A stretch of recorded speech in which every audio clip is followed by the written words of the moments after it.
ओह Nobita, अब सब कुछ ठीक हो गया है। हाँ, मैंने कर लिया। Yes. Bye. Good bye Nobita. क्या कहा तुमने? फिर से तो कहना। हाँ, कल मैं बार बार आपकी खिड़कियों के कांच तोड़कर भाग गया था। आपको तो याद होगा। एक तो मेरा कांच तोड़ते हो, ऊपर से अपने बर्ताव को तो देखो। कौन से स्कूल में जाते हो तुम? तुम्हारे मॉम डैड ने तुम्हें कुछ सिखाया कि नहीं है? अच्छा, मैं बहुत खुश हूँ कि तुम उतनी ईमानदारी से मुझसे माफी मांगने आए हो। अंदर आओ, चाय पियेंगे, कुछ खाएंगे, बातें करेंगे। आ जाओ। मुझे बाहर जाने दीजिए, मुझे घर जाना है। मुझे घर जाने दीजिए ना। अजीब लड़का है, चाय के नाम से ही भाग गया। कैसा झटका था। वो आदमी कितना दयालु बन रहा था। पर अब अपनी गलतियों के लिए माफी मांगकर बहुत अच्छा लग रहा है। और अगला आदमी। मुझे माफ कर दो जियान, मुझे माफ कर दो प्लीज। रुक जाओ, तुम नहीं बचोगे। सुना तुमने? ये दोनों हमेशा लड़ते रहते हैं। नोबिता प्लीज मुझे जियान से बचा लो प्लीज। हट जाओ नोबिता। देखो नोबिता, हमारे झगड़े के बीच में मत आओ। तुम नहीं जानते इसने क्या किया है। इसको तो तुम्हें ऐसी छोटी मोटी बातों पर लड़ाई झगड़ा तो बिल्कुल नहीं करना चाहिए। सुनियो को माफ कर दो। अगर तुम दोनों लड़ाई करोगे तो तुम दोनों में से किसी को भी गहरी चोट लग सकती है। नोबिता, तुम इसे बचाने की कोशिश मत करो। मेरा खून खौल रहा है। आज मैं इसे नहीं छोड़ूंगा।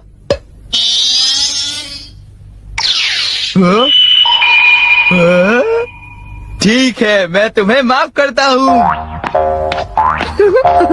ये जियान का गुस्सा कैसे ठंडा हो गया? इसकी वजह से। हाँ, ये क्या है? तुम इसे ऐसे थपथपाओगे तो इसमें से एक मक्खी निकलेगी जो लोगों को शांत करती है। बहुत अच्छा। प्लीज ये मुझे भी यूज करने दो। नहीं। हाँ? जल्दी से इस लेस पर थपथपाओ, इससे पहले कि ये कहीं चली जाए। कैसे? क्या? हाँ? अरे ये मक्खी कहाँ उड़ गई? ये गुस्से वाले लोगों को ढूंढने जा रही है। वो उससे नजर नहीं हटा सकता। ये किस तरफ गई? कहाँ चली गई वो? सुनियो, ढूंढो उसे। और तेज भाग कर देखते हैं। हाँ? सुनियो, ये बताओ अब तुम करोगे तो क्या करोगे? करना क्या है? उसे ढूंढने की कोशिश करूँगा। हाँ? अरे देखो, वो वहाँ उड़ रही है। कहाँ? वो रही वो। जल्दी उस लेस को थपथपाओ, जल्दी, नहीं तो वो चली जाएगी। वापस आ जाओ, वापस आ जाओ। अब ये मेरा है। नहीं सुनियो, रुको। सुनियो।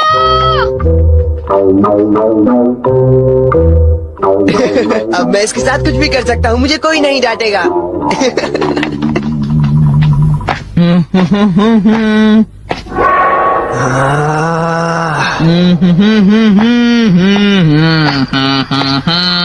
जियान, अब मैं तुम्हें मजा चखाऊंगा।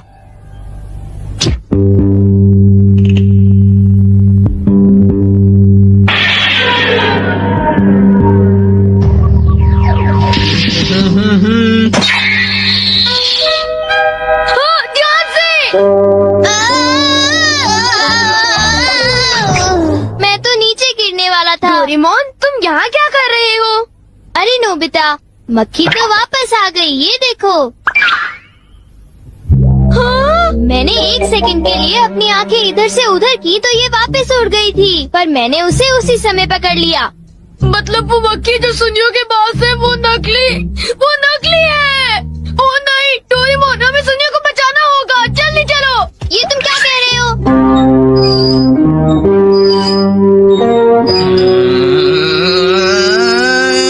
अब बोलो जियान, मजा आया ना? पानी से भीगे सड़क पे मजा आया।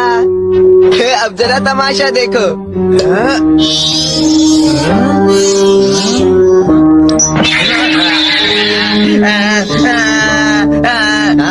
अब तुम्हारा गुस्सा कम हुआ ना? प्लीज जियान, मुझे माफ कर दो प्लीज। माफ कर दूं, और वो भी तुम्हें? हाँ? हाँ? तुमने मेरे साथ ऐसा क्यों किया? सुनियो, सॉरी।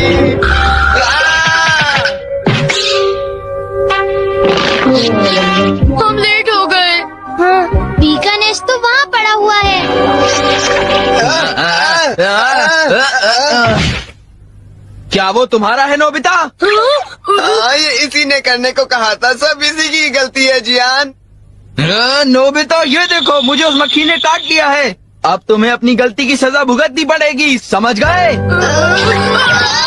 आखिर तुम तीनों अपने आप को समझते क्या हो?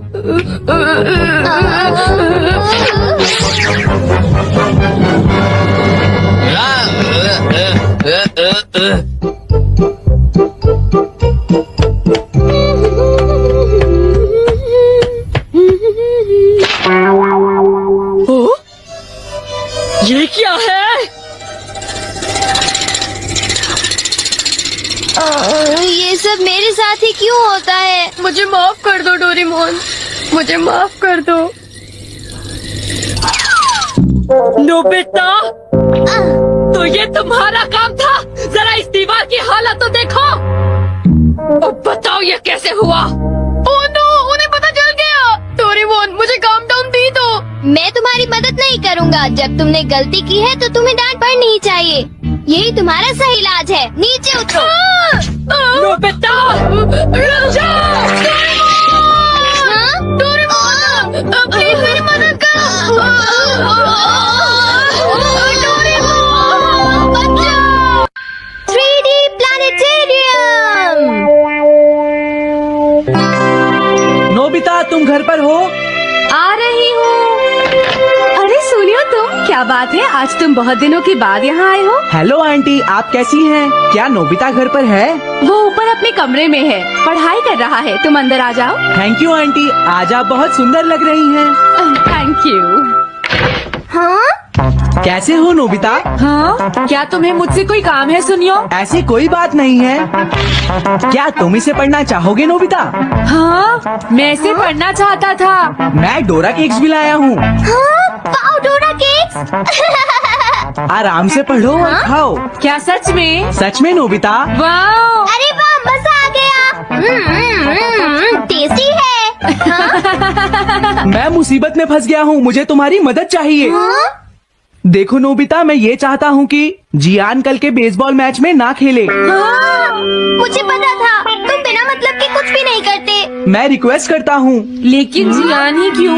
वो इसलिए क्योंकि जियान अपनी टीम का एस पिचर और कैप्टन है। हाँ, तुमने सही कहा। मैं टीम का एस पिचर और कैप्टन बनना चाहता हूँ। हाँ, तुम एस पिचर और कैप्टन बनना चाहते हो? लेकिन क्यों सुनियो? मेरी एक रिलेटिव है टमोमी, और सच में वो बहुत सुंदर है नोबिता। तुमने उसे इम्प्रेस करने के लिए बोल दिया कि तुम अपनी टीम के एस पिचर और कैप्टन हो। तुमने ऐसा कहा? हाँ, वो कल मेरे साथ मैच देखने जाएगी नोबिता। मैं उसे सच नहीं बता सकता, और अगर मैंने जियान को कुछ बताया तो वो मेरी बहुत पिटाई करेगा। इसमें भी कोई पूछने की बात है? इसीलिए मैं तुमसे मदद मांगने आया हूँ। तुम ये कॉमिक बुक पढ़ो नोबिता। तुम ये सारे डोरा केक खा लो। प्लीज मेरी मदद करो। डोरेमोन, हम इसकी मदद कर सकते हैं ना? जियान ने आज तक सिर्फ एक बार ही गेम मिस किया है, वो भी उस दिन जब वो गाने की प्रैक्टिस कर रहा था। नोबिता, आइडिया, हम उसे एक सिंगिंग कंपटीशन में भेजेंगे।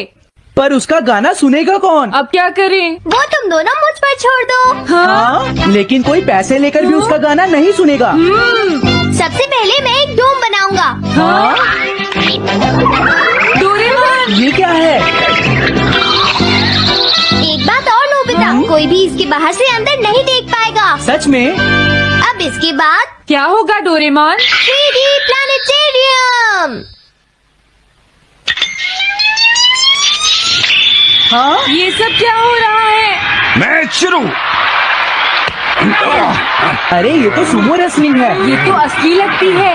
वो इसलिए नोबिता, ये असली 3 डायमेंशनल इमेज को प्रोजेक्ट करता है। तुम्हारे सामने हाँ? पिछले साल का समर टूर्नामेंट चल रहा है, क्या ये पिछले साल का समर टूर्नामेंट है? और इसराइल को घुमाते ही वाओ, पिरामिड। अरे ये तो इजिप्ट है। अगर मैंने किसी सिंगिंग प्रोग्राम की इमेज को प्रोजेक्ट किया तो उसके बाद जियान अपने आप को रोक नहीं पाएगा। सही कहा। लेकिन डोरेमोन, इसका साइज तो बहुत छोटा है, हम लोग पकड़े जाएंगे। उसकी चिंता मत करो, डोम के बड़ा होते ही इमेज का साइज भी बड़ा हो जाएगा। हमें बस एक बड़ा एरिया चाहिए होगा। बेसबॉल ग्राउंड के सामने वाली जगह कैसी रहेगी डोरेमोन? हाँ, वो जगह बिल्कुल सही रहेगी। लेकिन वहाँ तो हमें उसका गाना सुनना पड़ेगा। ये तो है। कितनी भी तेज आवाज हो वो डोम के बाहर नहीं निकल पाएगी। फिर हाँ? तो कोई प्रॉब्लम नहीं। बहुत अच्छे डोरेमोन। कल वो मैच नहीं खेलेगा। अब मुझे किसी का डर नहीं है। एक सिंगिंग कंपटीशन? तुमने मुझसे कहा था ना तुम जाना चाहते हो जियान। फिर कभी चलेंगे। आज मेरा एक इम्पोर्टेंट मैच है। क्या? लेकिन तुम्हारे फैंस तुम्हारा इंतजार कर रहे हैं। हाँ जियान सच में, क्या तुम सबको अपना गाना नहीं सुनाना चाहोगे? लेकिन मेरा तो आज बेसबॉल मैच है। क्या अपने फैंस को ऐसे ही छोड़ दोगे? कौन सी चीज ज्यादा जरूरी है, बेसबॉल या सिंगिंग? हाँ सही कहा, सिंगिंग ज्यादा जरूरी है। ये हुई ना बात। हाँ तुम सबके आइडल हो। अब जल्दी चलो जियान। तुम इसकी मदद से सीधा स्टेज पर पहुंच सकते हो जियान। हाँ मैं जाता हूँ। अरे वाह, ये तो शानदार है। क्या ये सब मेरे ही फैंस हैं? सच में जियान, और ये सब तुम्हारे गाने का इंतजार कर रहे हैं। वाओ, मैं इसके लिए तैयार हूँ डोरेमोन। आप सभी लोगों का इंतजार करने के लिए शुक्रिया। आपका इंतजार खत्म हुआ। अब फेमस सिंगर जियान आपको अपना गाना सुनाएंगे, तो प्लीज वेलकम कीजिए mister Gian. Oh thank you. मैं हूँ जियान। काम पूरा हो गया नोबिता, अब तुम जाकर ये बात सुनियो को बता सकते हो। अभी जाता हूँ। हाँ, अब क्या हुआ? मैं अपने फैंस के सामने ऐसे कपड़े नहीं पहन सकता। मुझे अच्छे कपड़े चाहिए डोरेमोन। ठीक है समझ गया, अब मैं इसे यूज करूँगा। एक सिंगर ऐसा ही दिखना चाहिए।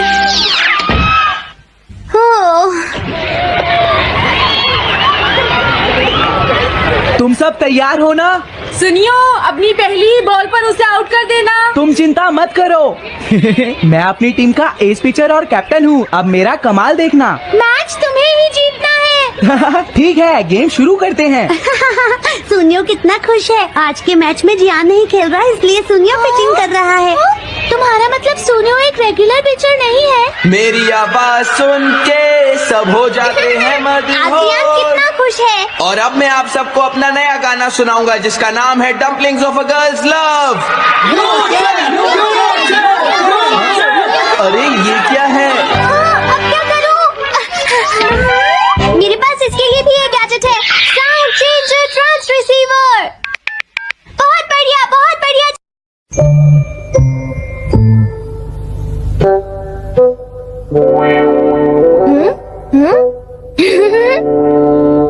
वाह! तुमने मुझे डरा दिया। तुम ऐसा क्यों करते हो? तुम कर क्या रहे हो? कहीं तुम अपने ही घर में चोरी करने का प्लान तो नहीं बना रहे? बिल्कुल नहीं। तुम मुझ पर ऐसा इल्जाम कैसे लगा सकते हो? मैं तो सिर्फ ये देख रहा था कि दरवाजे की सिक्योरिटी ठीक है कि नहीं। डोरेमोन, मुझे बचाओ। कोई तो बात जरूर है।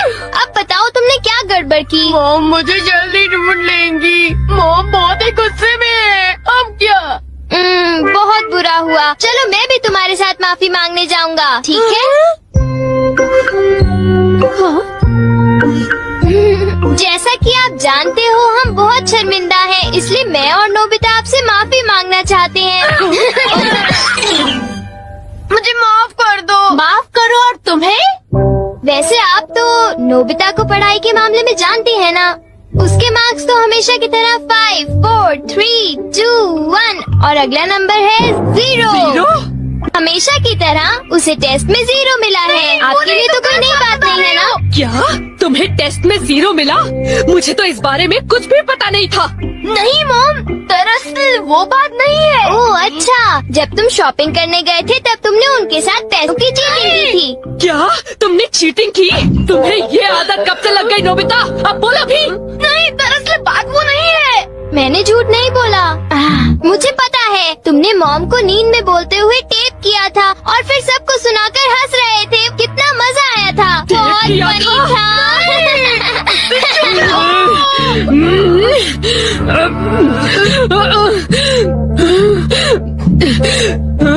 नींद में बोलते हुए? हाँ? अब तुम्हारी खैर नहीं नोबिता।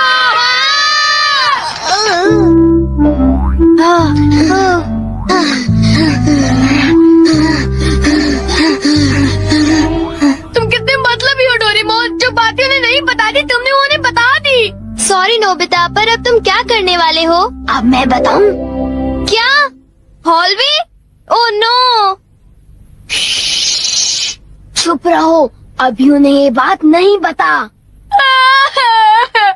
मैं घर नहीं जा सकता। ठीक है, मैं कुछ करता हूँ नोबिता, तुम रोना बंद करो। Calm down, bee's nest. नहीं। चिंता मत करो, ये तो सिर्फ एक रोबोट है।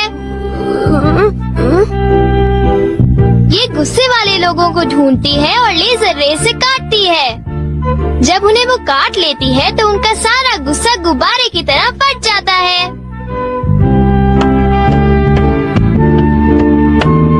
ये नोबिता भी ना, जब वो घर आएगा तो उसे अच्छी तरह बताऊंगी मैं। मेरा लाडला बेटा। देखो, मक्खी घर में है। अब तक मॉम का गुस्सा ठंडा हो चुका होगा। हे, तुम्हें इस तरफ जाना है, उस तरफ नहीं, इधर आओ। तुम चिंता मत करो, मैं उस मक्खी को वापस बुला लेता हूँ। देखा? चलो नोबिता, आगे चलो अब अंदर चलो नोबिता।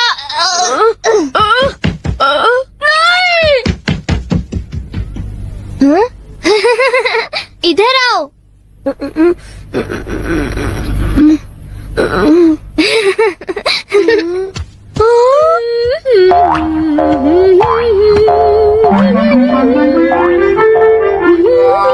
ओह नोबिता, तुम दोनों वहाँ क्यों खड़े हो? अगर तुम्हें कुछ खाना है तो जाओ फ्रिज में जाकर देखो।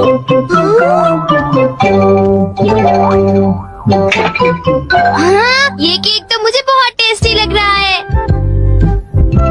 तुमने कर दिखाया डोरेमोन, अब मैं कुछ भी कर सकता हूँ और मुझे डांट नहीं पड़ेगी। पर तुम्हें ऐसा काम नहीं करना चाहिए जिसकी वजह से तुम्हें डांट पड़े। ये लो, कुछ नहीं होता, लेकिन चलो खाते हैं।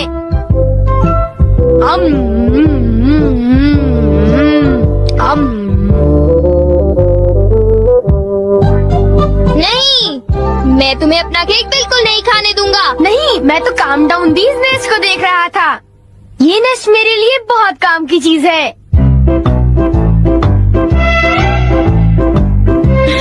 अब मुझे सबसे पहले किसके पास जाना चाहिए? मेरे पास इतने सारे राज हैं कि उनके लिए मुझे डांट पड़ती है। मुझे अब अपने सबसे प्यारे दोस्त के पास जाना चाहिए, वो है शिजुका। शिजुका, मैं हमेशा सोचता था कि मैं एक दिन तुमसे माफी मांगूंगा, पर क्यों? वो मुझे तुम्हारी डॉल पर किसी और ने नहीं, मैंने ही बनाई थी। मुझे माफ कर दो शिजुका। वो तुम थे? तुम कितने मतलबी हो। वो डॉल मुझे बहुत प्यारी थी, तुमने मुझे बना दी। मतलबी हो तुम, बहुत करते हो। नोबिता, तुम बहुत बुरे हो, मैं तुमसे बात नहीं करूँगी। हाँ? अरे नोबिता, क्या हुआ? I'm sorry शिजुका, मेरी गलती के लिए मुझे माफ कर दो। जियान, ऐसे ही गाते रहो। जियान, जियान,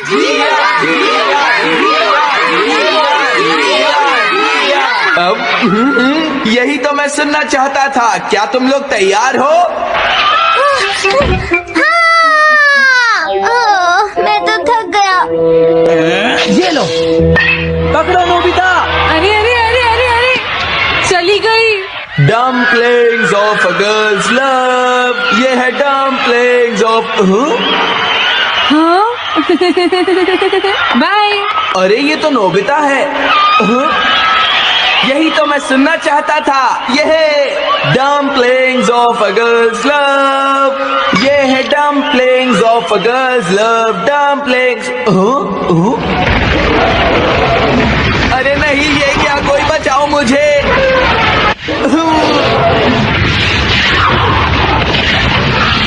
ये कैसे हुआ?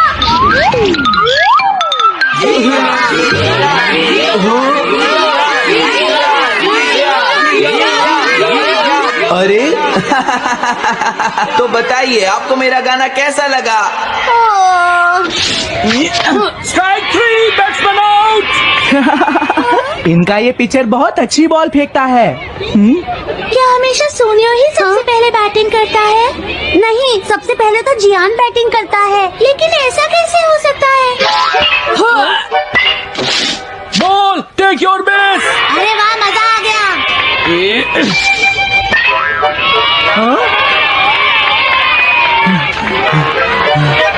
मैंने तुमसे कहा था ना, मैच बहुत मजेदार होगा। ये तो बहुत बोरिंग है। मैं घर जा रही हूँ सोनियो, बाय। हाँ, मेरी बात सुनो। रुक जाओ। अरे जल्दी करो, बॉल फेंको। हाँ, अभी फेंकता हूँ। पकड़ो नोबिता। अरे अरे अरे अरे अरे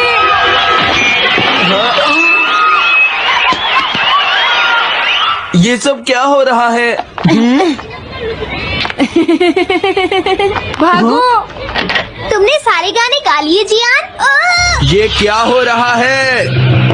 मैं हूँ जियान, मैं हूँ बड़ा ताकतवर, मेरा गला है बहुत सुरीला, मेरी डोरेमोन, इसे जल्दी ठीक करो। मैं कोशिश कर रहा हूँ। जल्दी करो डोरेमोन। अब नमस्ते दोस्तों, स्वागत है आपका हमारी स्वागत नई है वीडियो में। हमारे नए मैं वीडियो हूं में। आपका दोस्त और मैं आज हूं हम आपका डुबकी लगाएंगे दोस्त और डोरेमोन आज की हम कुछ बात ऐसी करने mysteries जा रहे में, हैं जो कुछ आपके दिमाग ऐसे को डोरेमोन पूरी के तरह रहस्यों चकरा के देंगे। बारे में जो आपके डोरेमोन, दिमाग को घुमा हमारा देंगे। प्यारा नीला रोबोट कैट, डोरेमोन हमारा अपने प्यारा जादुई नीला गैजेट्स, रोबोट बिल्ली नोबिता की हमेशा शरारतों अपने जादू और जैसे ढेर सारी गैजेट्स मस्ती से नोबिता की हमेशा शरारतों हमें और हैरान मस्ती करता है। भरे पलों के साथ लेकिन हमें इस क्यूट हैरान शो के करता पीछे है। कुछ सवाल हैं जो फैंस को लेकिन सालों इस प्यारे confuse से कर शो रहे के हैं। पीछे कुछ ऐसे तो सवाल हैं अपनी जो डिटेक्टिव सालों टोपी से तैयार फैंस करो, को उलझा रहे हैं। डोरायाकी का तो स्टॉक चेक अपनी करो डिटेक्टिव टोपी और चलो पहन लो, डोरायाकी solve का करते हैं स्टॉक डोरेमोन चेक कर mystery लो part 22 और के चलिए पहले राज। सुलझाते हैं पहली डोरेमोन के कुछ mystery। अनोखे राज। डोरेमोन पहला की रहस्य पॉकेट का असली मालिक कौन है?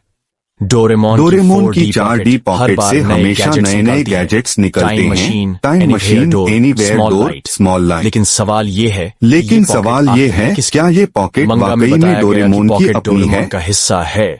मंगा लेकिन के क्या अगर इसका अनुसार कोई ये और पॉकेट मालिक है? डोरेमोन का एक कुछ हिस्सा है, फैंस का थियरी है कि शायद पॉकेट लेकिन फ्यूचर कुछ की फैंस किसी का सीक्रेट कहना है टेक्नोलॉजी कि यह कंपनी की पॉकेट प्रॉपर्टी भविष्य है, की किसी गुप्त जो डोरेमोन को टेक्नोलॉजी कंट्रोल कंपनी करती की है। संपत्ति है जो याद है डोरेमोन वो को एपिसोड, कंट्रोल करती है। पॉकेट क्या की आपको गड़बड़, वो एपिसोड जहाँ याद है डोरेमोन की जिसमें पॉकेट खराब डोरेमोन हो की जाती है पॉकेट खराब हो और जाती उसे है फ्यूचर में और रिपेयर उसे के लिए भविष्य जाना में पड़ता है। मरम्मत के लिए जाना वो पड़ता रिपेयर है? करने वाला कौन था?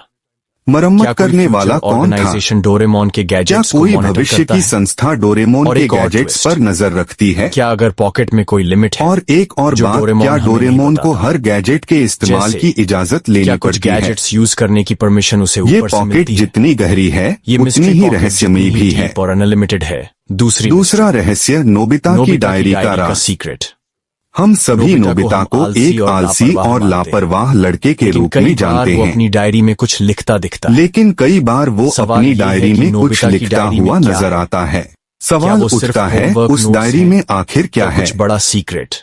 क्या वह कुछ सिर्फ episodes होमवर्क में, है या जैसे कुछ नोबिता बड़ा का सीक्रेट secret, लिखा हुआ है? वो अपनी डायरी को छुपाने की कुछ कोशिश एपिसोड्स करता है। में नोबिता अपनी क्या डायरी अगर को उसकी छुपाने डायरी में की फ्यूचर कोशिश के बारे करता में है? कुछ लिखा है? क्या फैंस उसमें का भविष्य थियरी है की कि यात्राओं शायद का नोबिता जिक्र को है? डोरेमोन ने अपनी टाइम ट्रैवल फैंस का एडवेंचर्स मानना के बारे है में कि लिखने शायद को कहा हो। डोरेमोन ने नोबिता से ताकि कहा हो टाइमलाइन कि सेफ वह रहे। अपने टाइम ट्रैवल के और एक अनुभवों और को सवाल, डायरी में लिखे ताकि टाइमलाइन नोबिता की सुरक्षित डायरी रह कभी सके। सुनियो या और जियान सोचने के वाली हाथ क्यों नहीं बात, लगती? नोबिता की डायरी क्या कभी उसमें सुनियो कोई या gadget जियान के protection है? हाथ क्यों नहीं लगती? या फिर क्या क्या उसमें नोबिता कोई अपनी सीक्रेट डायरी में गैजेट डोरेमोन के प्रोटेक्शन मिशन है? का कोई क्लू छुपा रहा है? क्या नोबिता इस ये डायरी mystery में नोबिता डोरेमोन की के आलसी मिशन का image कोई जितनी ही संकेत confusing छुपा रहा है। है? तीसरा तीसरा रहस्य, सुनियो के सुनियो गैजेट्स की का राज। गैजेट्स तक एक्सेस क्यों है? सुनियो हमेशा नए सुनियो हमेशा खिलौनों, अपनी रईसी गेम्स दिखाता और है। हाईटेक गैजेट से नई सबको गेम्स, इम्प्रेस टॉयज करता है। और कभी कभी हाईटेक गैजेट्स। लेकिन सवाल ये है, सवाल क्या ये है ये कि सुनियो गैजेट्स के सिर्फ पास इतने पैसों से advanced आते हैं गैजेट्स कहाँ से या आते इनका हैं? कोई और सोर्स मंगा है? में बताया गया कि सुनियो का परिवार मंगा rich में है। बताया गया है लेकिन क्या कि अगर सुनियो उसके का परिवार गैजेट्स अमीर फ्यूचर से है? आते हैं? कुछ लेकिन फैंस कुछ का थियरी फैंस है का कि मानना सुनियो है का कि परिवार सुनियो के फ्यूचर की कुछ गैजेट्स टेक्नोलॉजी भी मार्केट भविष्य से connected आते हैं। याद है वो एक एपिसोड में उसके सुनियो पास का ऐसा सुपर ड्रोन टॉय, था जो जहां डोरेमोन के उसके पास गैजेट्स एक ड्रोन जैसा था, ही काम करता जो था। डोरेमोन के गैजेट्स क्या जैसा सुनियो के काम पास करता भी था? कोई सीक्रेट सप्लायर है? क्या सुनियो को डोरेमोन की तरह कोई सीक्रेट और सप्लायर सबसे है? दिलचस्प बात, और उसके एक और गैजेट्स twist। कभी गलत हाथों में क्यों सुनियो नहीं अपने जाते? गैजेट्स को सिर्फ शो क्या ऑफ कोई के लिए भविष्य यूज की करता है? शक्ति उसे बचा रही लेकिन है? वो कभी गलत हाथों में क्यों नहीं पड़ता? ये रहस्य सुनियो की कोई दिखावटी future force पर्सनालिटी उसे जितना protect ही करती उलझा है? हुआ है।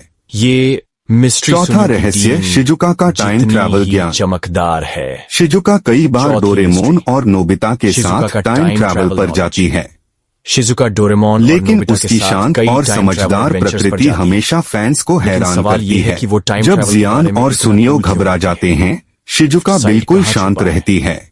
जियान को हम बुली क्या और शिजुका लाउड को कैरेक्टर के भविष्य तौर से पर कोई जानते हैं। ट्रेनिंग मिली है लेकिन क्योंकि कई वो एपिसोड्स नोबिता में की उसका होने सॉफ्ट वाली साइड पत्नी दिखता है। जैसे एक एपिसोड वो में अपनी तो बहन उसने जायको की टाइम केयर मशीन करता के है। कंट्रोल्स को बिना डरे सवाल ये संभाल है कि लिया था। जियान का सॉफ्ट साइड इतना क्या छुपा डोरेमोन क्यों ने रहता? उसे छुपकर टाइम क्या ट्रैवल अगर का जियान कोर्स का सिखा दिल दिया फ्यूचर है? के किसी सीक्रेट मिशन से और कनेक्टेड है? सोचिए, शिजुका कभी कुछ फैंस टाइम का ट्रैवल theory के बारे में कि बाहर शायद बात क्यों नहीं जियान को करती? फ्यूचर से कोई गैजेट मिला। क्या वो भविष्य जो की उसकी टाइमलाइन emotions को को balance बचाने करता वाले किसी मिशन का याद हिस्सा है वो है? एपिसोड जियान का ये रहस्य उसकी जहाँ मुस्कान जियान एक जितना कुत्ते ही को शांत बचाता है और गहरा है। और रो पड़ता है। क्या पांचवा उसका soft रहस्य side जियान कोई का plan छुपा हिस्सा हुआ है? नरम दिल। और एक हम और सभी twist, जियान को एक जियान गुंडे और सुनियो डराने वाले लड़के के अक्सर रूप में जानते घबरा हैं, जाते हैं। लेकिन कई एपिसोड्स शिजुका में उसका हमेशा भावुक पक्ष cool सामने आता और है, smart जैसे रहती है। कि जब वह अपनी क्या अगर बहन शिजुका जयको को का time ध्यान travel रखता का कोई है। सीक्रेट नॉलेज है? सवाल कुछ ये fans का है, theory क्या है कि जियान के शायद इमोशंस शिजुका को भविष्य के फ्यूचर से किसी कोई मिशन ट्रेनिंग से मिली जुड़े हैं? क्योंकि वो नोबिता की कुछ future लोग मानते wife हैं कि है। शायद उसने कोई याद है ऐसा गैजेट वो episode इस्तेमाल किया है Future जो उसकी का भावनाओं सफर, को संतुलित जहाँ करता है। शिजुका टाइम मशीन के कंट्रोल्स को एक एपिसोड में तो उसने एक कुत्ते को बचाया और रो पड़ा। टाइम ट्रैवल का कोर्स पढ़ाया और है। सोचिए, जियान और एक की और सवाल, आवाज बहुत खराब है, शिजुका कभी लेकिन टाइम ट्रैवल उसका की दिल बात बहुत बाहर बड़ा क्यों नहीं है। करती? क्या वो क्या ये फ्यूचर दोनों की चीजें टाइमलाइन जुड़ी को हुई प्रोटेक्ट हैं? करने का हिस्सा है? क्या ये उसकी मिस्ट्री गायकी शिजुका एक की इमोशनल स्माइल कवर जितनी है? ही कूल और रहस्यमयी है। ये रहस्य जियान के पांचवी पंच मिस्ट्री, जितना ही मजबूत और जियान नरम का है। soft तो side कहाँ दोस्तों, छुपा ये है? थे डोरेमोन के जियान 5 को हम अनसुने बुली रहस्य। और लाउड कैरेक्टर के तौर पर पॉकेट जानते का हैं। मालिक कौन है? लेकिन कई नोबिता एपिसोड्स की में डायरी में क्या है? सच सुनियो क्या के है? गैजेट्स कहाँ से आते हैं? क्या ये सवाल शिजुका के पास कभी टाइम solve ट्रैवल का होंगे? ज्ञान कैसे है? और नीचे जियान कमेंट्स के में दिल बताओ में कि छिपा तुम्हें क्या? कौन सी मिस्ट्री सबसे ज्यादा मंगा में interesting बताया लगी? गया है कि क्या सुनियो आपको का लगता है परिवार कि सुनियो अमीर के है, गैजेट्स फ्यूचर से आते हैं? लेकिन कुछ या फैंस शिजुका का टाइम मानना ट्रैवल है की कि सीक्रेट सुनियो एजेंट के है। कुछ गैजेट्स भी भविष्य अपनी से आते हैं। थियरीज और प्रेडिक्शंस एक शेयर करो। एपिसोड में उसके पास अगर ऐसा ये ड्रोन वीडियो था पसंद जो आया, डोरेमोन के तो गैजेट्स लाइक जैसा करो, ही काम करता था। सब्सक्राइब करो। क्या और सुनियो बेल के आइकन पास दबाओ भी कोई सीक्रेट ताकि हर सप्लायर नई है? वीडियो की नोटिफिकेशन आपको और मिले। सबसे दिलचस्प जियान बात, उसके की गैजेट्स singing कभी इतनी गलत बुरी हाथों है, में क्यों नहीं लेकिन जाते? उसका दिल इतना बड़ा। क्या कोई क्या भविष्य ये की दोनों शक्ति चीजें किसी उसे तरह बचा connected रही हैं? है? क्या उसकी सिंगिंग ये रहस्य सुनियो की दिखावटी पर्सनालिटी जितना ही उलझा हुआ है। जितनी ही स्ट्रॉन्ग और चौथा soft है। रहस्य शिजुका का टाइम तो दोस्तों, ट्रैवल ज्ञान। ये थी शिजुका कई डोरेमोन बार की 5 डोरेमोन नई और mysteries। नोबिता के साथ टाइम पॉकेट का ट्रैवल मालिक, पर जाती है, नोबिता की डायरी, सुनियो लेकिन के उसकी गैजेट्स, शांत और शिजुका का समझदार टाइम ट्रैवल प्रकृति नॉलेज, हमेशा और फैंस जियान को का हैरान soft करती side। है। जब जियान मिस्ट्री और हमें सुनियो डोरेमोन की घबरा दुनिया जाते में और हैं, गहराई तक ले शिजुका जाती है। बिल्कुल शांत रहती है। लेकिन सच क्या क्या है? शिजुका को भविष्य से कोई क्या ये ट्रेनिंग सवाल मिली है क्योंकि कभी वो solve नोबिता होंगे? की होने वाली पत्नी है? नीचे कमेंट्स में बताओ कि तुम्हें कौन एक सी मिस्ट्री एपिसोड सबसे में तो ज्यादा उसने interesting टाइम लगी? मशीन के कंट्रोल्स क्या को आपको बिना लगता डरे है कि संभाल सुनियो लिया के था? गैजेट्स फ्यूचर से आते हैं? क्या डोरेमोन ने या उसे शिजुका छुपकर टाइम टाइम ट्रैवल की ट्रैवल का सीक्रेट कोर्स एजेंट सिखा है? दिया है? अपनी थियरी और सोचिए, शिजुका कभी टाइम ट्रैवल के बारे में बाहर बात अगर क्यों ये नहीं वीडियो करती? पसंद आया, क्या तो वो लाइक भविष्य करो, की टाइमलाइन को सब्सक्राइब बचाने करो, वाले किसी मिशन और का बेल हिस्सा आइकन है? दबाओ ताकि हर ये नई रहस्य वीडियो उसकी की मुस्कान notification जितना आपको ही मिले। शांत और गहरा है। पांचवा रहस्य, जियान का छुपा हुआ नरम दिल। हम सभी जियान को एक गुंडे और डराने वाले लड़के के रूप में जानते हैं, लेकिन कई एपिसोड्स में उसका भावुक पक्ष सामने आता है, जैसे कि जब वह अपनी बहन जयको का ध्यान रखता है। सवाल ये है, क्या जियान के इमोशंस भविष्य के किसी मिशन से जुड़े हैं? कुछ लोग मानते हैं कि शायद उसने कोई ऐसा गैजेट इस्तेमाल किया है जो उसकी भावनाओं को संतुलित करता है। एक एपिसोड में तो उसने एक कुत्ते को बचाया और रो पड़ा। और सोचिए, जियान की आवाज बहुत खराब है, लेकिन उसका दिल बहुत बड़ा है। क्या ये दोनों चीजें जुड़ी हुई हैं? क्या उसकी गायकी एक इमोशन कवर है? ये रहस्य जियान के पंच जितना ही मजबूत और नरम है। तो दोस्तों, ये थे डोरेमोन के 5 अनसुने रहस्य। पॉकेट का मालिक कौन है? नोबिता की डायरी में क्या है? सुनियो के गैजेट्स कहां से आते हैं? शिजुका के पास टाइम ट्रैवल का ज्ञान कैसे है? और जियान के दिल में छिपा क्या?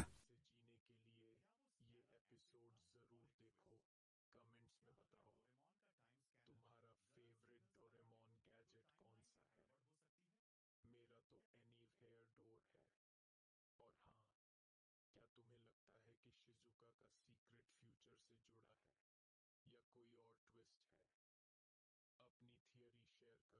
पसंद आया तो लाइक करो। You have a switch inside your body that regrows stem cells and burns stubborn fat at the same time. It's been turned off for years, and you can flip it back on in a single day. Most people never do because nobody told them it exists. Your stem cells aren't dead. They're dormant, sitting in your bone marrow at 97% capacity even after 65. Stanford proved it, but they're switched off. And while they sleep, your body defaults to storing fat instead of burning it. The same switch that wakes your stem cells is the switch that releases stubborn fat. One mechanism, two results. Both shut down right now inside you. 67-year-old man. My patient's stubborn belly fat that wouldn't move for 6 years. Exhausted, slow healing. A cut on his hand took 3 weeks to close. His stem cell activity tested near the bottom for his age. His body had stopped regenerating and started hoarding. I gave him 6 things to do in a single day, not a month. A day, 24 hours later, his blood work showed measurable stem cell mobilization. Within 2 weeks, his stubborn fat finally started releasing, and a wound healed in 5 days instead of 3 weeks. These 6 methods trigger autophagy and stem cell activation simultaneously. They tell your body the famine is over. Time to regenerate. Time to burn the stored fat it's been clinging to. No injections, no clinic, no $5,000 therapy. The regenerative medicine industry makes $58 billion a year on stem cell injections and fat loss drugs. 2 separate treatments, 2 separate bills. While 6 free actions flip the one switch that controls both. What you're about to see are 6 methods ranked from effective to extraordinary. Pay close attention to number 3 because it triggered the strongest stem cell mobilization in a controlled trial, and it costs absolutely nothing to do tonight. Every source linked in the description. Tell me your age and where you're watching from right now. I read every comment personally. Now let's start with method number 6. Do this tonight,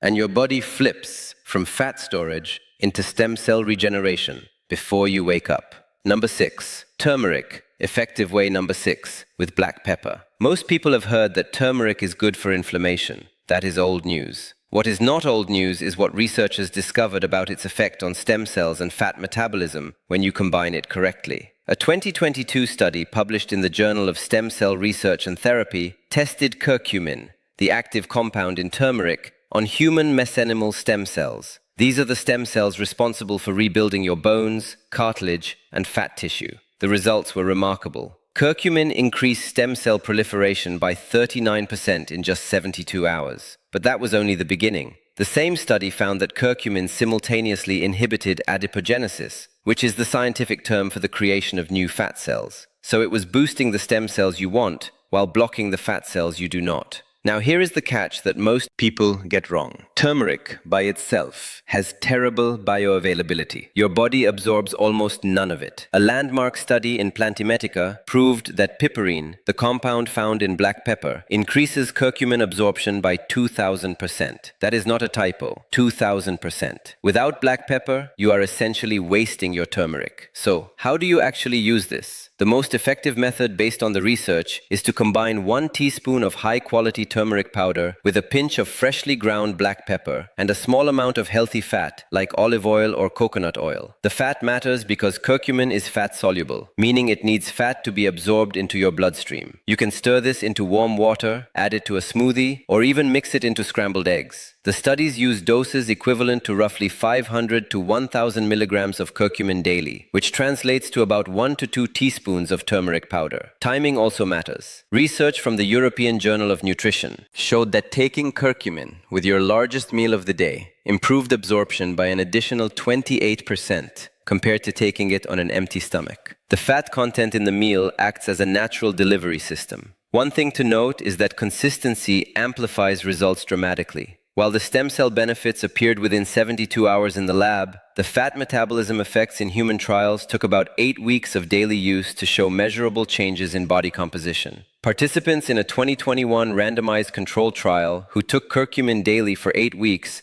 lost an average of 1.9 kilograms more body fat than the placebo group. Their inflammatory markers, specifically C-reactive protein, dropped by 31%. Lower inflammation means your existing stem cells survive longer and function better. This is one of those rare compounds that attacks the problem from both sides at once. Now let us move to something even more powerful that comes from a tiny black seed. Number 5. Effective way number 5. Black seed oil. This one has been used in traditional medicine for over 2,000 years, but modern science is only now catching up to what it actually does inside your body. Black seed oil extracted from Nellis sativa contains a bioactive compound called thioquinone, and thioquinone is turning out to be one of the most potent natural stem cell activators ever studied. A 2021 study published in Biomedicine and Pharmacotherapy showed that thioquinone increased hematopoietic stem cell proliferation by 45% in animal models. Hematopoietic stem cells are the ones that create all your blood cells and immune cells.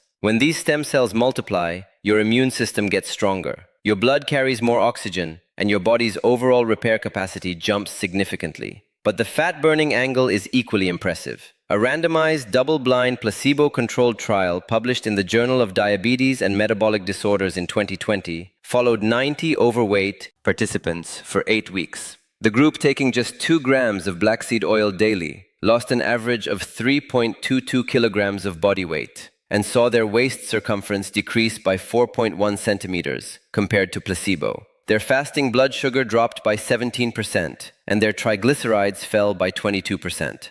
The mechanism behind this is fascinating. Thioquinone activates an enzyme called BRETO, which stands for adenosine monophosphate activated protein kinase. Think of AMPK as your body's master metabolic switch. When AMK is activated, your cells shift from storing fat to burning fat. It is the same pathway activated by exercise and fasting, but black seed oil flips that switch through a completely different door. This means you can stack it with other methods on this list for compounding effects. Now here is how to use it for maximum benefit. The research consistently uses doses between 1 and 3 grams per day, which is roughly half a teaspoon to 1 full teaspoon. Take it first thing in the morning on an empty stomach. A 2019 pharmacokinetic study showed that fasted absorption of thioquinone was 34% higher than when taken with food. The taste is strong and slightly bitter, so many people chase it with a small amount of raw honey. Speaking of honey, a separate study in the Journal of Food Science found that combining black seed oil with raw honey created a synergistic anti-inflammatory effect that was 67% greater than either compound alone. Make sure you buy cold-pressed organic black seed oil stored in a dark glass bottle. Heat and light degrade thioquinone rapidly, and some cheaper brands have been tested and found to contain less than half the thioquinone content listed on their labels. The quality of what you buy directly determines the results you get. Start with half a teaspoon for the first week to let your digestive system adapt, then increase to the full dose. Now the next one requires you to eat something raw, and it is incredibly powerful. But before we continue, if you have been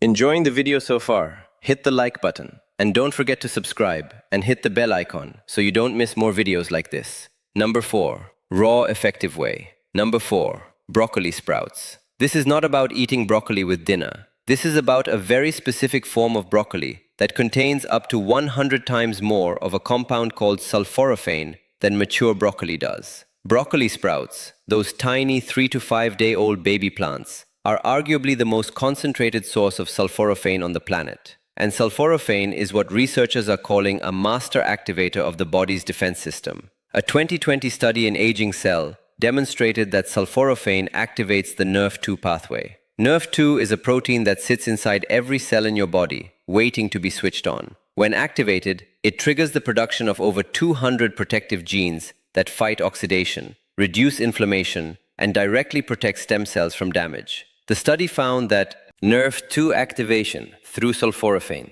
increased neural stem cell survival by 52% and enhanced their ability to differentiate into new functional neurons. For fat loss, the data is equally compelling. A 2022 clinical trial in molecular nutrition and food research gave participants sulforaphane supplements for 12 weeks. The treatment group showed a 13% reduction in visceral fat measured by DEXA scan, along with a significant improvement in insulin sensitivity. Better insulin sensitivity means your body stops storing excess sugar as fat and starts using stored fat as fuel instead. The key here is that you must eat broccoli sprouts raw. Cooking destroys the enzyme myosinase, which is essential for converting the precursor compound glucanin into active sulforaphane. One study in the Journal of Agricultural and Food Chemistry found that steaming broccoli for just 2 minutes reduced sulforaphane availability by 60%. and boiling eliminated it almost entirely. To prepare broccoli sprouts at home, buy organic broccoli sprouting seeds from any health food store. Soak 2 tablespoons of seeds in a mason jar overnight. Then drain and rinse them twice daily for 3 to 5 days. You will have a full jar of fresh sprouts. Eat about 1 cup of raw sprouts per day, which provides roughly 70 to 80 milligrams of sulforaphane. Chew them thoroughly because the act of chewing physically mixes the myroinus enzyme with the glucoraphanin, creating the sulforaphane right in your mouth. Research shows that adding a pinch of mustard seed powder to your sprouts can boost sulforaphane production by an additional 4 times, because mustard seeds contain extra myroinus. Toss the sprouts onto salads, blend them into smoothies, or just eat them straight from the jar. Storage tip from the research team at Johns Hopkins, which pioneered sulforaphane science, is to keep your sprouts in a sealed container in the fridge, where they stay potent for up to 5 days. Now, the next method uses something completely free and available to everyone. Number 3, cold water. Effective way number 3, exposure. This one sounds uncomfortable. That is because it is. But the science behind what cold does to your stem cells and your fat is genuinely mind-blowing. When your body is exposed to cold water, something extraordinary happens. Your nervous system releases a massive surge of norepinephrine, a hormone and neurotransmitter that directly stimulates both stem cell mobilization and fat burning. A landmark 2014 study published in Bioscience Reports showed that just 1 hour of cold exposure at 14 degrees Celsius increased norepinephrine levels by 530%. That is a 5-fold increase from a single session. But it gets better. That norepinephrine surge activates brown adipose tissue, commonly called brown fat. Unlike white fat, which stores energy and creates that stubborn belly, brown fat actually burns calories to generate heat. A 2019 study in the Journal of Clinical Investigation used PET scans to measure brown fat activity and found that repeated cold exposure over 10 days increased brown fat volume by 42% and boosted resting metabolic rate by approximately 300 calories per day. That is 300 extra calories burned while doing absolutely nothing, just because your body built more brown fat. Now here is where stem cells enter the picture. A 2021 paper in Stem Cell Reports revealed that cold-induced norepinephrine directly stimulates menimal stem cells in bone marrow to proliferate and mobilize into the bloodstream. The researchers measured a 37% increase in circulating stem cells after just 5 consecutive days of cold exposure. These mobilized stem cells then travel to damaged tissues throughout your body and begin repair work. It is like sending out a fleet of repair crews to every organ that needs maintenance. So how do you actually do this without making yourself miserable? You do not need an ice bath. Start with what researchers call the minimal, effective dose. At the end of your regular warm shower, turn the water to the coldest setting and stand under it for 30 seconds. That is it for day 1. Over the next 2 weeks, gradually increase the duration to 2 to 3 minutes. A 2023 meta-analysis in the British Journal of Sports Medicine reviewed 104 studies on cold exposure and found that the benefits plateau at roughly 11 minutes of total cold exposure per week, divided across 3 to 4 sessions. So, you do not need long sessions at all. The water should be cold enough that you feel the urge to get out roughly 10 to 15 degrees Celsius. If you want to take it further, cold immersion in a tub produces stronger results because it covers more skin surface area. Face and neck exposure specifically triggers the dive reflex, which amplifies the norepinephrine response. Breathe slowly and deliberately during the exposure to avoid hyperventilating. Now the next one might surprise you because it involves doing the opposite of eating. Number 2, time-restricted effective way number 2, fasting. You have probably heard about intermittent fasting, but what the latest research reveals goes far beyond simple weight loss. In 2018, a research team at MIT published a groundbreaking study in Cell Stem Cell that changed how scientists think about fasting and regeneration entirely. They found that a 24-hour fast doubled the regenerative capacity of intestinal stem cells in both young and aged subjects. Doubled. The mechanism was surprisingly elegant. Fasting forced cells to switch from burning glucose to burning fatty acids. And this metabolic switch activated a specific signaling pathway called PPAR delta that directly enhanced stem cell function. The aged subjects saw the most dramatic improvements, meaning this works even better the older you are. For fat loss, the research is equally robust. A 2022 systematic review in the New England Journal of Medicine analyzed 27 clinical trials on time-restricted eating and found that participants who limited their eating window to 8 hours or fewer lost an average of 3 to 5% of their total body weight over 8 to 12 weeks. More importantly, the fat they lost was disproportionately visceral fat. DEXA scans showed that visceral fat decreased by 14% on average, while subcutaneous fat, the fat just under your skin, decreased by only 6%. This means fasting specifically targets the most dangerous and most stubborn type of fat. But the timing and duration of your fast matter enormously. A 2023 study in Cell Reports Medicine compared 12-hour, 16-hour, and 20-hour fasting windows. The stem cell regeneration benefits only became significant at the 16-hour mark. Below that, the body had not fully shifted into fat-burning mode and had not activated the autophagy process, where cells clean out damaged components and recycle them.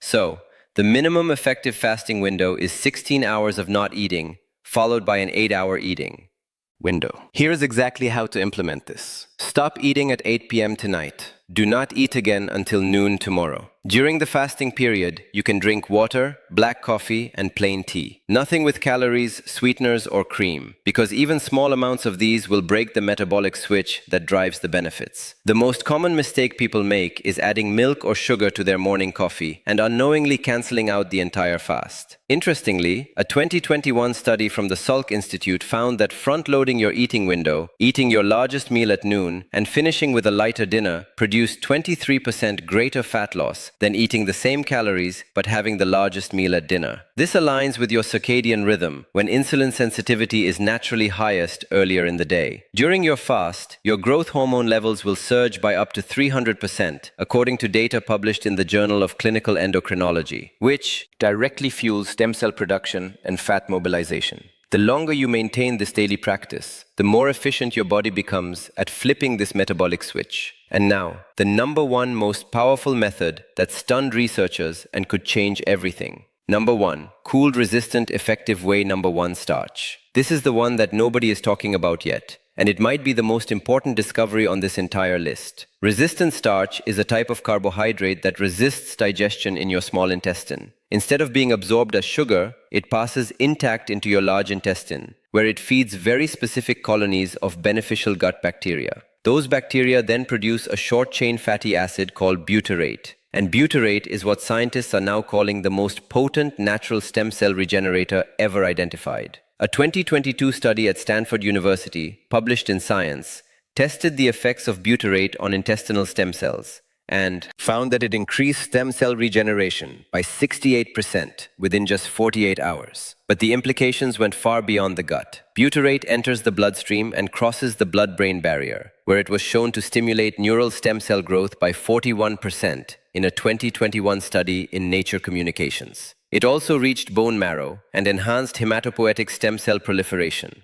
This one compound, produced naturally by your own gut bacteria when you feed them resistant starch, essentially sends a regeneration signal to every stem cell niche in your entire body. For fat burning, the data is staggering. A randomized controlled trial in the American Journal of Clinical Nutrition in 2023 assigned 45 participants to consume 30 grams of resistant starch daily for 8 weeks. The resistant starch group burned 22% more fat during sleep, compared to the control group measured by overnight metabolic chamber testing. Their fasting insulin dropped by 33%, and their postprandial glucose response, meaning the blood sugar spike after meals, decreased by 28%. Lower insulin means your body can actually access or fat and use it for energy instead of locking it away. Here is the secret that makes this incredibly easy. You do not need any special supplement. Cook regular white potatoes or white rice. Then let them cool completely in the refrigerator for at least 12 hours. When starch cools, its molecular structure physically changes. The chains rearrange into a crystalline formation called retrograded starch that your digestive enzymes cannot break down. One medium potato contains roughly 3 grams of resistant starch when hot, but 12 grams after being cooled. You can even reheat the cooled potato or rice, and it retains most of its resistant starch, about 80% according to food science research from RMIT University. So, cook a batch of potatoes or rice on Sunday, refrigerate them, and eat them throughout the week in any form you like. Potato salad, cold rice bowls, or reheated as a side dish all work perfectly. Green bananas are another excellent source, with roughly 8 grams of resistant starch per banana. Blend a green banana into a smoothie each morning and you will barely taste it. The recommended daily dose from the clinical research is 15 to 30 grams. Combine this with the fasting protocol from number 2 by eating your resistant starch during your first meal at noon, and you create a compounding effect where butyrate production peaks right when your stem cells are most primed for regeneration. There you have it, 6 brand new science-backed ways to regrow your stem cells and burn that stubborn fat starting today. From turmeric and black seed oil all the way to the incredible power of cooled resistant starch. Every single method on this list is something you can begin right now, with ingredients and habits that are already within your reach. You do not need expensive treatments. You do not need a laboratory. You just need the knowledge you now have and the willingness to act on it. Start with even one of these today, and your body will begin to change. If you found this valuable, hit that subscribe button so you never miss videos like this. Thank you so much for watching. Il m'arrive souvent d'observer que la solidité intérieure d'un enfant ne dépend ni d'un don mystérieux, ni d'une chance particulière, ni même des circonstances extérieures.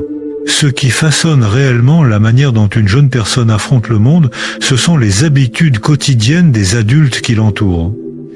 Chaque geste, chaque réaction, chaque mot laissé tomber sans intention devient un fil qui tisse la force mentale d'un enfant ou au contraire fragilise son tissu intérieur.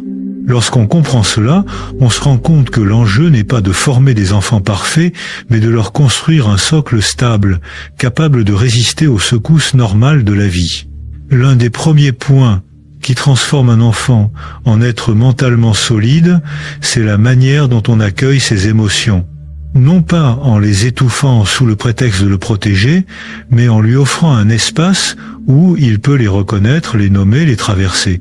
Lorsqu'un enfant ressent de la colère, de la tristesse ou de la peur, une tempête se déclenche dans son système nerveux, l'amygdale réagit, le rythme cardiaque s'accélère, l'esprit se contracte, et pourtant, au lieu d'apprendre à naviguer dans ce tumulte, beaucoup reçoivent un message involontaire.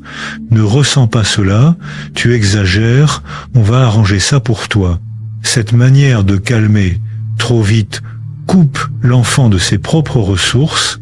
Il comprend alors que ses émotions sont dangereuses, qu'il doit les éviter, ou qu'un adulte interviendra systématiquement pour éteindre l'incendie à sa place.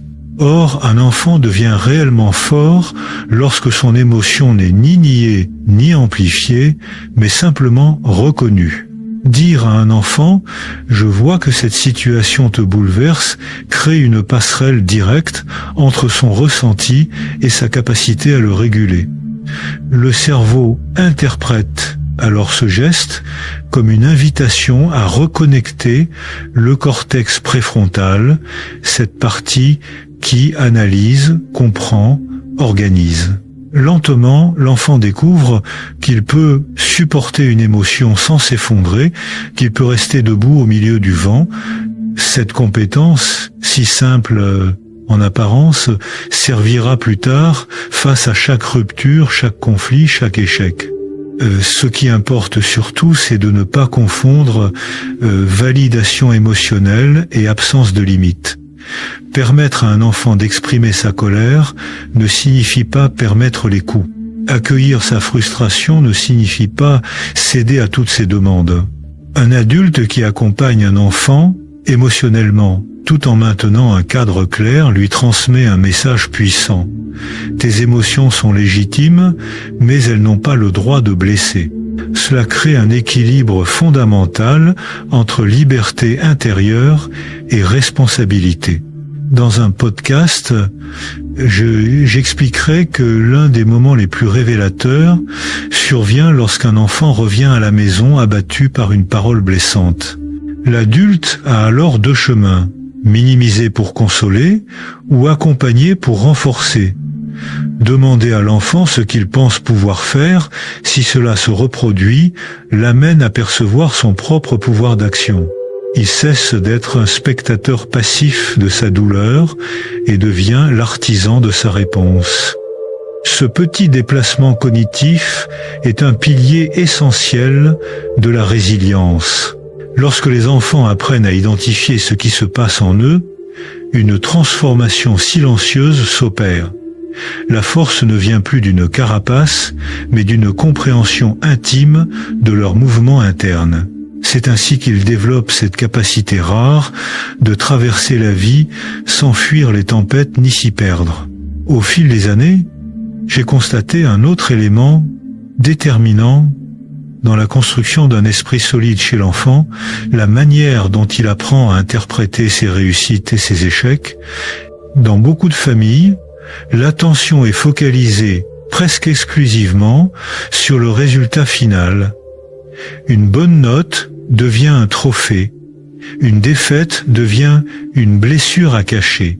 Pourtant, cette logique enferme l'enfant dans une vision très rigide de lui-même. Lorsqu'il réussit, il vaut quelque chose.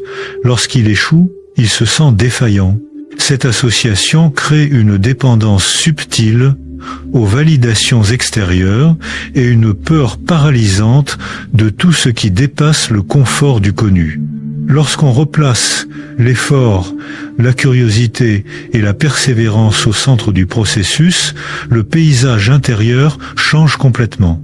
Un enfant qui entend « tu as progressé parce que tu t'es donné du mal plutôt que tu es vraiment doué » commence à percevoir ses compétences comme quelque chose qui peut évoluer. Il découvre que ses capacités ne sont pas figées et que les obstacles ne sont pas des verdicts, mais des étapes d'apprentissage. Ce glissement paraît anodin, mais il modifie littéralement les connexions neurologiques qui soutiennent la résilience. Il existe un phénomène fascinant. Lorsque l'enfant comprend que ses efforts influencent directement sa progression, son système de récompense s'active différemment. Il ne recherche plus uniquement l'approbation immédiate, mais la satisfaction interne d'avoir avancé. Cette dynamique nourrit un état d'esprit de croissance qui protège l'enfant contre la peur de l'erreur. L'échec cesse d'être une menace pour son identité et devient une information, une indication sur ce qui peut être amélioré. Dans un cadre familial, cela se traduit souvent par des conversations simples mais profondément fondatrices. Après un revers scolaire ou sportif, au lieu de minimiser la déception, il devient beaucoup plus structurant d'explorer avec l'enfant ce qu'il a découvert sur lui-même. Peut être qu'il se rend compte qu'il se met trop de pression ou qu'il perd ses moyens lorsqu'il sent qu'on l'observe, peut être réalisté et qu'il n'a pas trouvé la bonne méthode pour se préparer. Ces prises de conscience, même minuscules, élargissent peu à peu son sentiment de maîtrise. Ce qui me frappe toujours, c'est que les enfants savent parfaitement identifier leurs points faibles lorsqu'on les écoute sans jugement. Il suffit parfois de quelques questions bien choisies pour qu'ils trouvent eux-mêmes la stratégie qui leur manquait. Dans ces moments-là, l'adulte ne devient pas un correcteur, mais un guide qui éclaire la route. Cette posture renforce le sentiment d'efficacité personnelle, un facteur clé dans la construction d'une force mentale durable. Ce travail autour du processus demande cependant à l'adulte une vigilance particulière. Éviter de glorifier les résultats comme des preuves de valeur personnelle. Il est bien sûr possible de célébrer les succès, mais ce qui compte, c'est ce que l'enfant a mobilisé pour y parvenir. Quand le regard se pose davantage sur la progression que sur la performance, l'enfant respire. Il comprend qu'il a le droit d'essayer, de trébucher, de recommencer, et surtout, il comprend qu'il ne sera jamais défini par un score ou un classement. Peu à peu, cette manière d'aborder les défis installe chez lui une sécurité intérieure qui ne dépend plus des fluctuations du monde extérieur. Il apprend à se mesurer à lui-même plutôt qu'à l'opinion des autres. C'est ce type de terrain solide qui lui permettra plus tard d'affronter des situations exigeantes sans perdre sa confiance fondamentale. Un autre aspect essentiel dans le développement de la force mentale d'un enfant réside dans sa capacité à affronter la frustration. Depuis quelque temps, j'observe que notre société cherche à éliminer toute forme d'inconfort, comme si la moindre contrariété devait être évitée à tout prix. Pourtant, priver un enfant de ses micro-épreuves, c'est le priver d'un terrain d'entraînement indispensable. La frustration, lorsqu'elle est accompagnée et comprise, devient un véritable laboratoire psychique où se forme la tolérance au manque, à l'incertitude et au temps qui passe.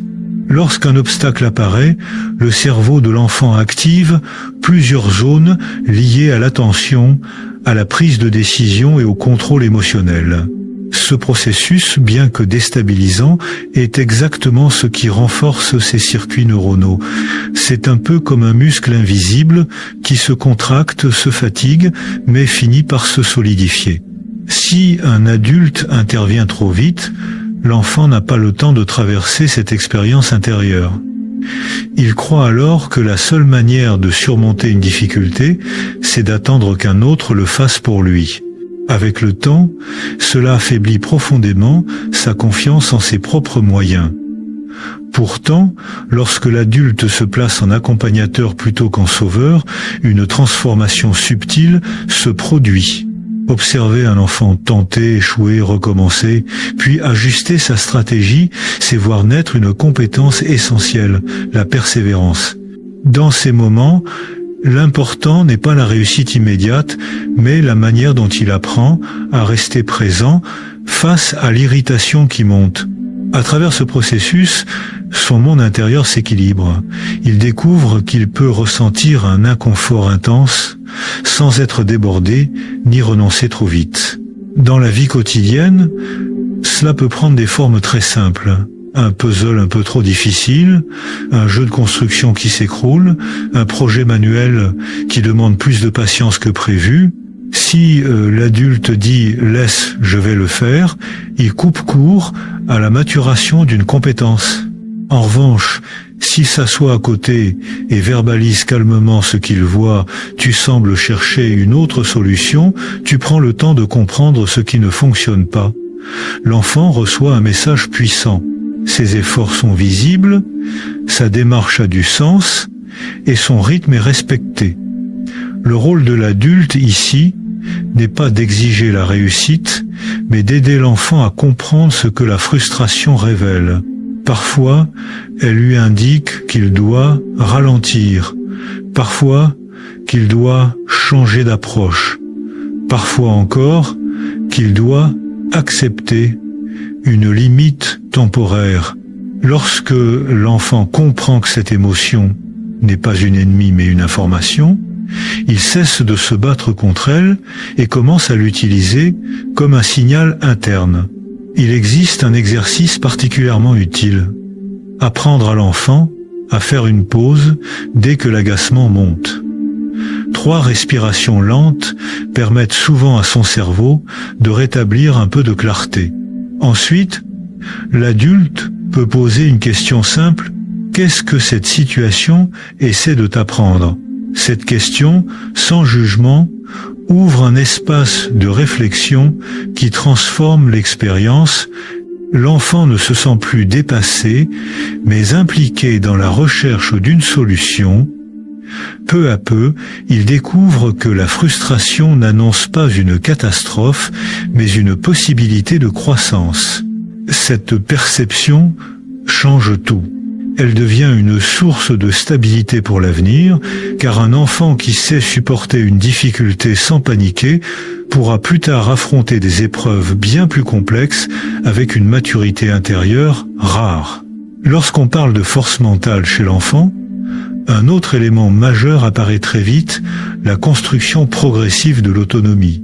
Beaucoup d'adultes pensent qu'aider consiste à décider, organiser, anticiper, protéger, parfois même prévoir avant que l'enfant ne fasse l'expérience. Pourtant, lorsqu'un enfant n'a jamais l'occasion de choisir, de se tromper puis de tirer une leçon de son erreur, quelque chose d'essentiel ne se développe pas.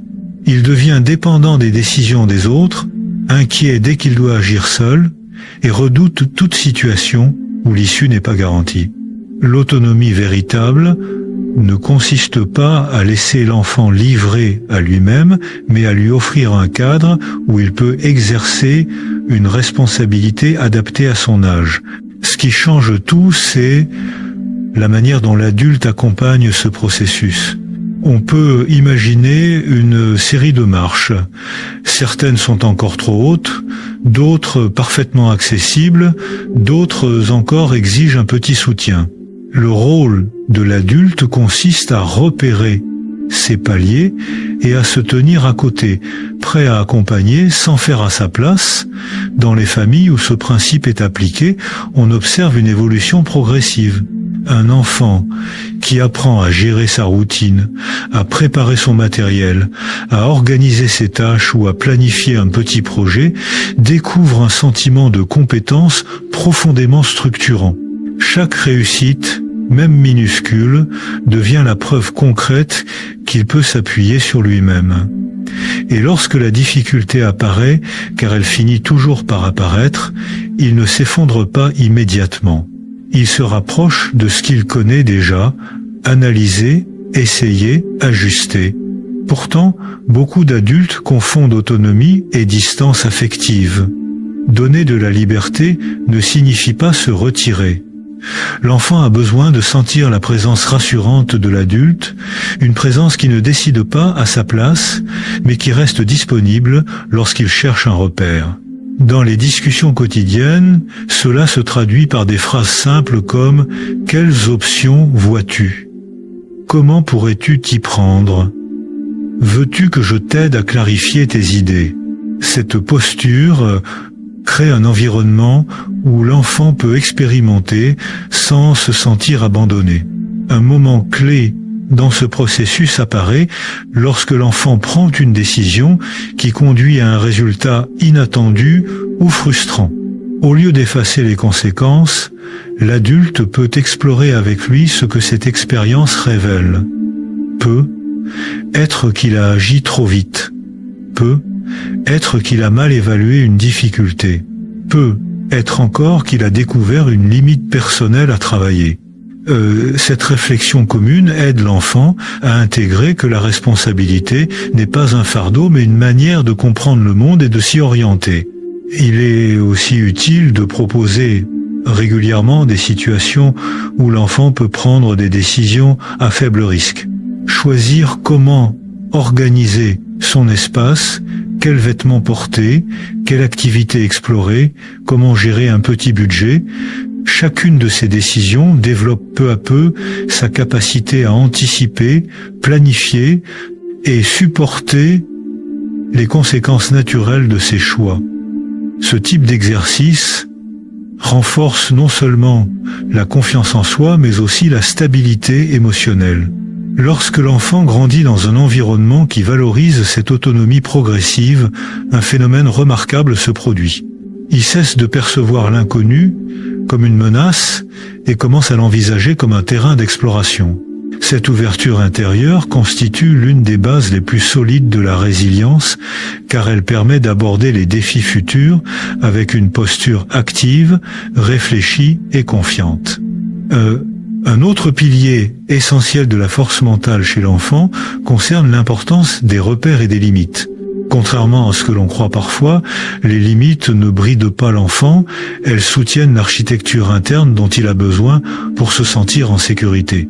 Un cadre clair et cohérent agit comme une structure invisible qui permet à l'enfant de se déplacer dans le monde sans craindre que tout s'effondre à chaque instant.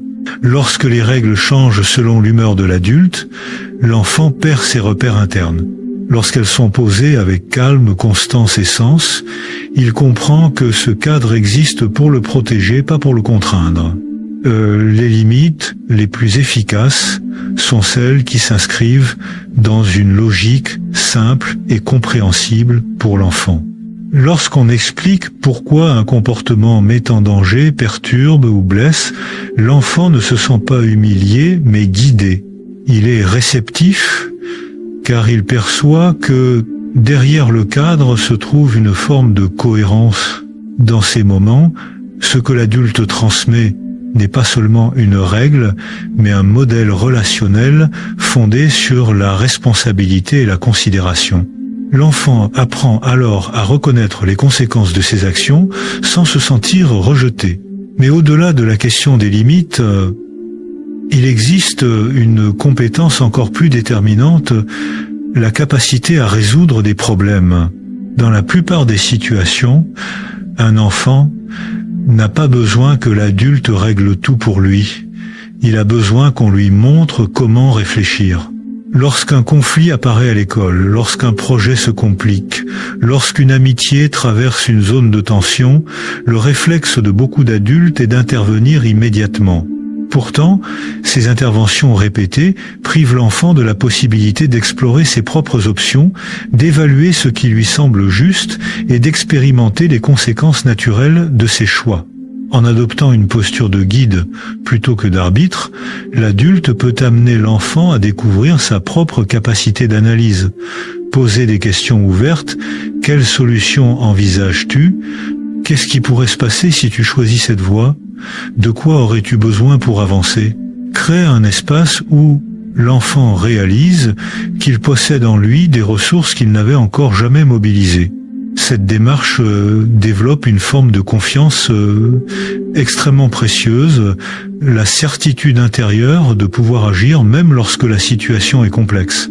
Il existe également un facteur déterminant, souvent sous-estimé, l'exemplarité. Les enfants sont de véritables miroirs émotionnels. Ils apprennent moins par les discours que par l'observation silencieuse de nos comportements. Lorsqu'un adulte gère un contretemps en s'emportant, l'enfant enregistre ce modèle. Lorsqu'il le voit respirer, analyser, poser des mots sur son ressenti, il enregistre